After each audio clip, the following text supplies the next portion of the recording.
WWE unreal episode 5 की starting में Cody Rhodes बताते हैं कि जॉन सीना अपने हील टर्न के बाद कुछ बदलाव नहीं लाए अपने थीम सॉन्ग और अटायर में, क्योंकि वो सीधा सीधा बोलना चाहते हैं कि वो किसी को पसंद नहीं करते। ट्रिपल ए चाहते हैं कहते हुए कि रेसलमेनिया की स्टोरीज को प्ले आउट करना बहुत ज़रूरी है जब सिर्फ 1 महीना बचा हो। राइटर्स मीटिंग के दौरान ब्रूस प्रिचर्ड बोलते हैं कि उन्हें जे ऊसो की कहानी को काफ़ी ध्यान से आगे ले जाना होगा, क्योंकि सबको ऐसा महसूस हो रहा था कि शायद जे ऊसो पर एक प्रेशर आ गया है, इसलिए वो थोड़ा नर्वस दिखाई दे रहे हैं। Women's rumble winner Charlotte Flair की बात करते हुए ट्रिपल एच बताते हैं कि जो वो करते हैं टीवी पर वो एक शो है, लेकिन ये बता नहीं सकते कि कब चीज़ें हकीकत का रूप ले लें। शार्लेट फ्लेयर कहती हैं कि मैं एक बैड गाय के किरदार में थी टिफनी स्ट्रैटन के सामने। शिकागो में हो रहे स्मैकडाउन के एपिसोड में शार्लेट फ्लेयर को काफ़ी सारी बूज का सामना करना पड़ता है। शार्लेट घबराई हुई थी। टिफनी के प्रोमो के बाद Charlotte out of the script चली गई और उसी के साथ टिफनी भी कुछ पर्सनल लाइफ स्टफ ले आई जो स्क्रिप्ट में बिल्कुल भी नहीं था। बैकस्टेज गोरिल्ला पोजीशन में ट्रिपल एच बोलते हैं कि टिफनी को माफ़ी मांगनी चाहिए शार्लेट से। फिर बारी आती है men's triple threat WrestleMania main event के पीछे की कहानी की। ट्रिपल एच बताते हैं रोमन रेंस, सेथ रॉलिंस और सीएम पंक की स्टोरी के सेंटर पीस बन जाते हैं पॉल हेमन। माइकल हेज बोलते हैं कि पॉल हेमन एक मैनेजर के किरदार का ही नहीं बल्कि खुद का एक रियल लाइफ मैनेजर का किरदार निभाते हैं, क्योंकि वो हर चीज़ को मैनेज कर जाते हैं। इंटरव्यूअर माइकल हेज से पूछते हैं कि उनके लिए सबसे सही रास्ता क्या है इस मैच के रिजल्ट का। जवाब में सीएम पंक का नाम आता है। रेसलमेनिया से 11 दिन पहले राइटर्स रूम मीटिंग होती है। ट्रिपल एच कहते हैं उनके हिसाब से सीएम पंक को मेन इवेंट जीतना चाहिए और पॉल हेमन रोमन रेंस को धोखा ना देकर सीएम पंक को धोखा दें, लेकिन फिर भी सीएम पंक जीत जाएं। एड कॉस की अपनी नाखुशी व्यक्त करते हैं कि उन्हें ये फिनिश पसंद नहीं आया। वो कहते हैं कि सीएम पंक के जीतने से कोई प्रॉब्लम नहीं, लेकिन यहाँ पर सेथ रॉलिंस और पॉल हेमन का साथ जुड़ना ज़्यादा शॉकिंग होगा और एक रेसलमेनिया लेवल ब्रेकअप होगा रोमन और पॉल का। ट्रिपल एच समझाते हैं कि रोमन रेंस फिर अकेले हो जाएंगे विदाउट हिज वाइज मैन, और एड कॉस की जवाब में कहते हैं कि वही उन्हें सबसे ज़्यादा इंटरेस्टिंग बात लगती है। ट्रिपल एच बर्फ़ चबाते हुए सोच में लग जाते हैं। अब आगे बढ़ने से पहले let's see what was the original planned card for WrestleMania 41। यहाँ पे हम देख सकते हैं WWE championship match Cody Rhodes versus John Cena white board पर लिखा है, और लिखा है Roman Reigns versus Seth Rollins. फिर लिखा है world heavyweight championship match CM Punk versus Gunther. Women's world championship के लिए मैच होने वाला था Rhea Ripley versus Bianca Belair, और Randy Orton versus Kevin Owens भी प्लान्स में था, जो एक्चुअल में भी होने वाला था लेकिन नहीं हुआ। 10-person mix tag team match Wyatt Sicks versus Judgment Day. WWE women's championship match Jade Cargill versus Nia Jax. Women's tag team championship match Becky Lynch and Charlotte Flair versus Iyo Sky and Asuka. AJ Styles versus Logan Paul का भी match already plan था जो कि हुआ। Bad बनी versus Dominik Mysterio का match भी plans में था।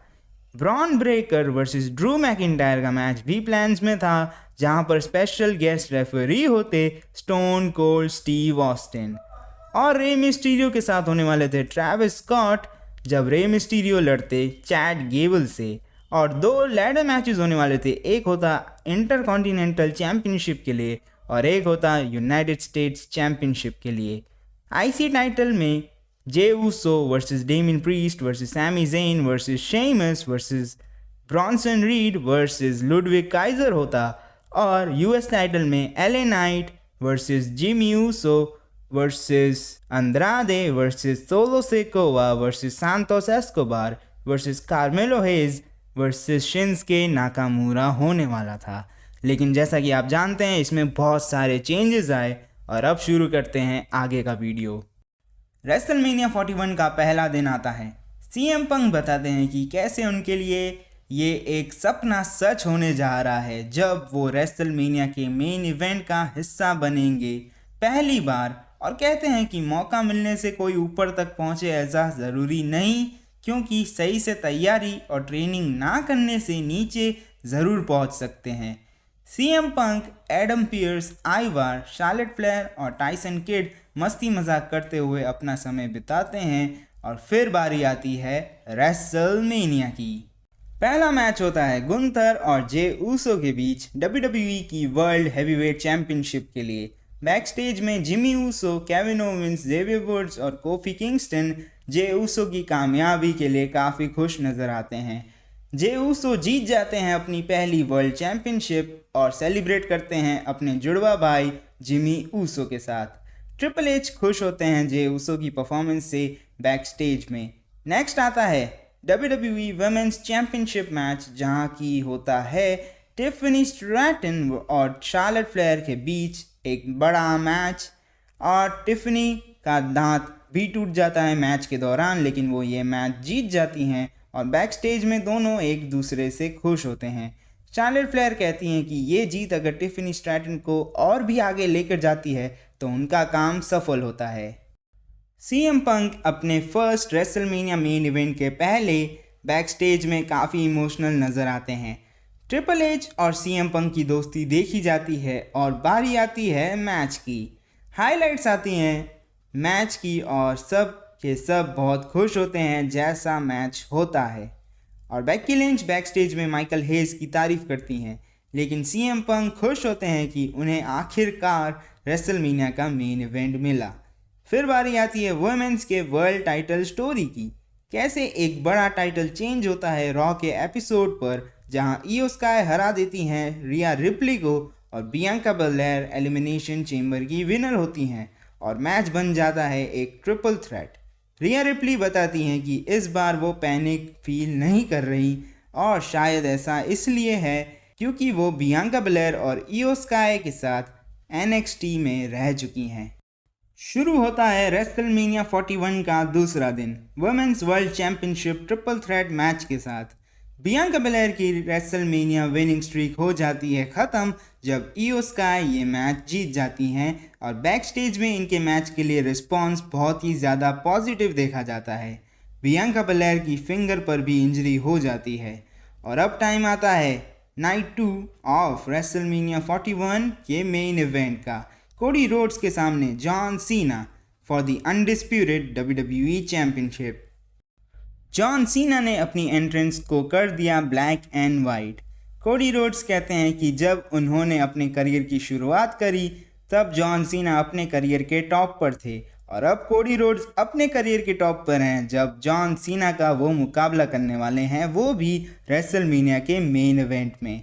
जॉन सीना को हील होते हुए भी ऑडियंस की तरफ से प्यार मिल रहा था।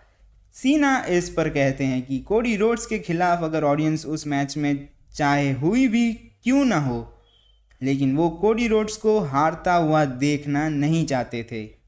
जब कोडी रोड्स ने अपना फिनिशर क्रॉस रोड्स लगाया जॉन सीना पर, तब कोई रेफरी रिंग में मौजूद नहीं थे और ऑडियंस 10 तक काउंट करती है। सीना बताते हैं कि कैसे वो एक प्रूफ है कि कोडी रोड्स के खिलाफ नहीं थी ऑडियंस। फिर हम देखते हैं कि ट्रैविस स्कॉट की एंट्री होती है और उन्हें पड़ जाता है एक क्रॉस रोड्स कोडी द्वारा। एट द एंड जीत होती है जॉन सीना की और वो बन जाते हैं 17 टाइम WWE में वर्ल्ड चैम्पियन।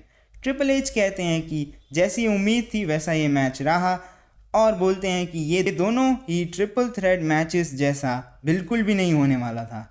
ये मैच में एक कहानी को दिखाना था, और जो कि उन्होंने किया, ऐसा ट्रिपल एच कहते हैं।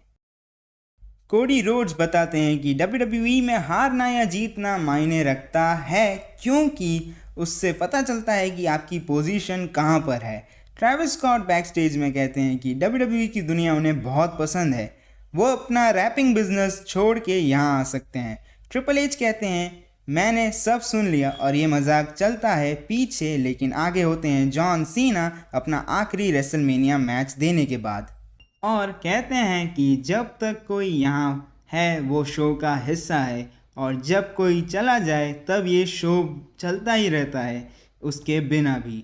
ट्रिपल एच एंडिंग सीक्वेंस में बताते हैं कि WWE की कहानियाँ कभी ख़त्म नहीं होती और वो मंडे नाइट रॉ की स्क्रिप्ट हाथ में लेकर चले जाते हैं गाड़ी से और ये एपिसोड जिसका नाम रेसलमेनिया है हो जाता है ख़त्म। आपको ये रिव्यू कैसा लगा प्लीज़ कमेंट करके ज़रूर बताएं और इस चैनल की प्लेलिस्ट में जाकर आप बाकी के WWE अनरियल के एपिसोड्स का रिव्यू एंजॉय कर सकते हैं। Drop a like and subscribe to Wrestle Mischief for more videos. Thank you guys.